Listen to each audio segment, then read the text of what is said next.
Hey, Mark Meldrum, Meldrum's Monster Garage, Northern Ohio Chevelle Club, and what a fabulous weekend we had for our Chevelle show. I got home, and I got to tell you, the heavy Chevy performed almost flawlessly, but we had a problem with the rear blinker.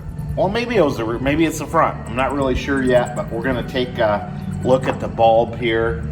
But I tell you, from Friday and Saturday were absolutely gorgeous days for the show. Everything just went so smoothly as far as everything goes. Everybody who puts this show together just worked hand in hand.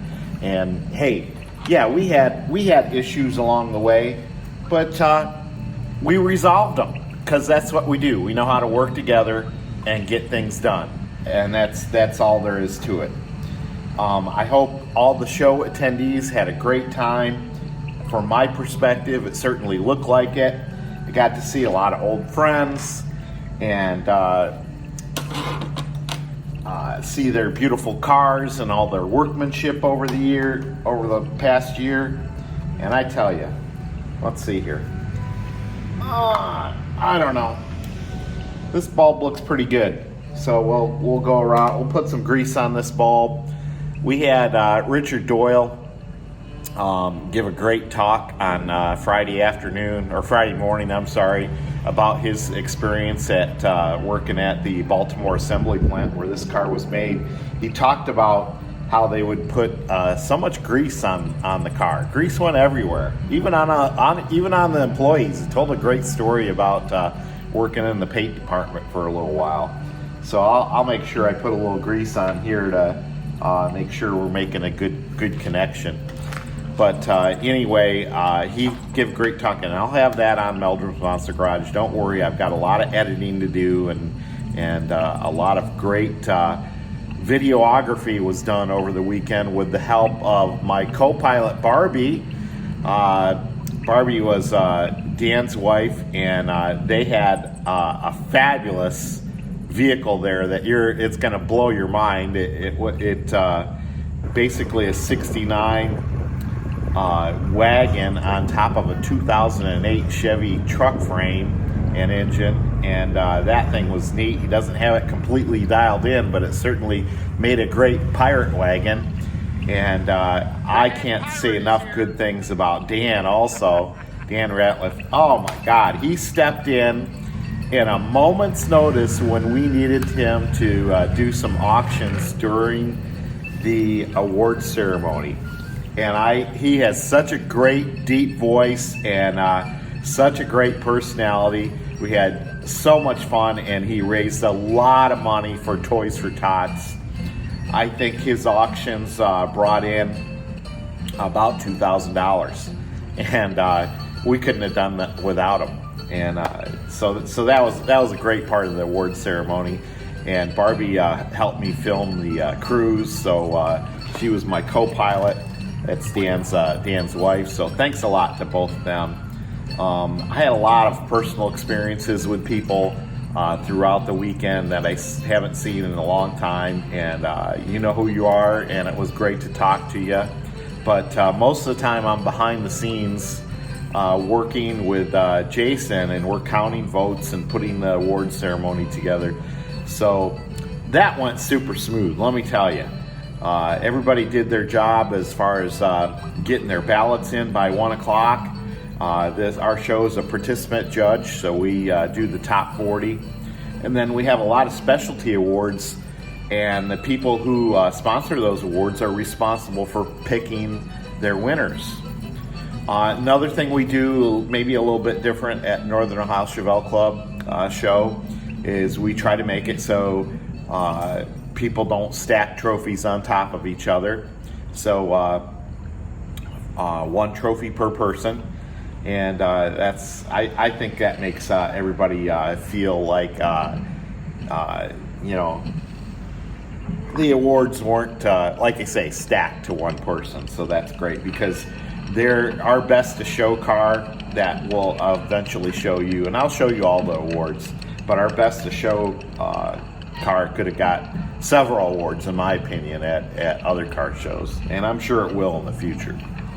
But anyway, like I say, I could go on and on about what a great time it is and how everybody works together to have a great time, from all the auctions that are put together to raise money for Toys for Tots. I was a little bit disappointed this year that the Marines, and I shouldn't be disappointed because they're protecting us.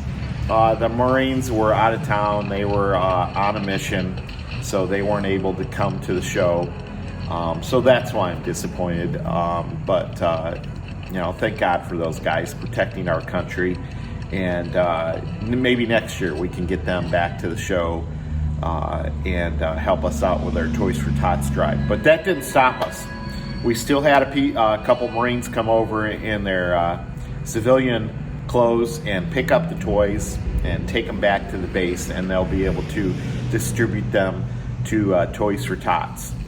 So we'll sit down, we'll work with our treasurer Pat and figure out how much we can actually donate from a financial standpoint also. And speaking from a financial standpoint, our littlest heroes, we did give them a check while they were at the Northern Ohio Chevelle Show. So that's another great organization that helps out families and kids with pediatric cancer. So the Littlest Heroes, we run a big car show for them, and then it takes a while to figure out how much money we can give back to the organization. And we were set on giving them $4,500, but an anonymous donor came along and slapped another $500 into the kitty so that we could give them a $5,000 check at our show. And that was just, that was special. So thank you for all your generosity that goes for the charities, Northern Ohio charities, Northern Ohio Chevelle Club charities.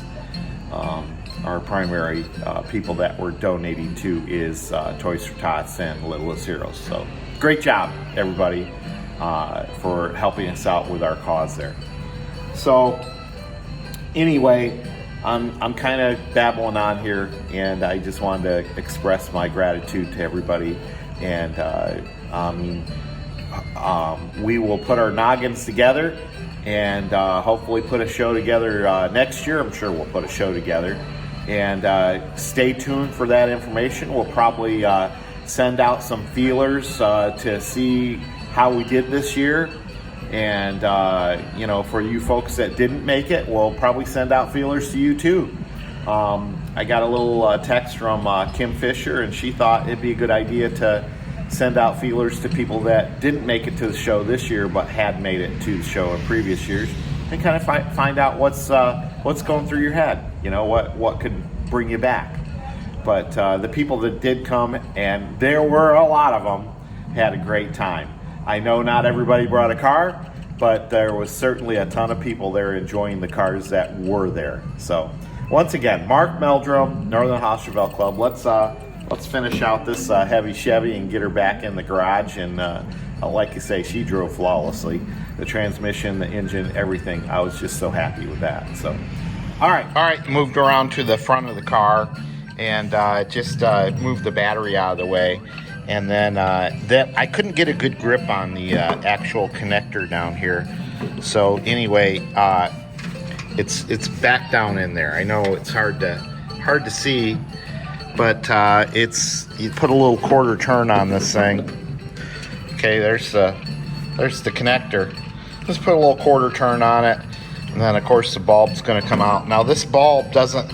I see a little white in there. I don't know if you can see that, and it doesn't. Can you hear that? Making a little noise.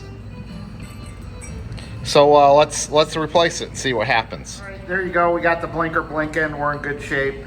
So once again, I can feel comfortable driving down the road and this heavy Chevy. All right, so we got the rear bulb put back in place, and you can see this is blinking also. You got a bad blinker when you go, or a bad bulb when you go to turn it on and it just stays lit solid. When I do the left turn signal, everything worked A-OK. So there you go, easy fix.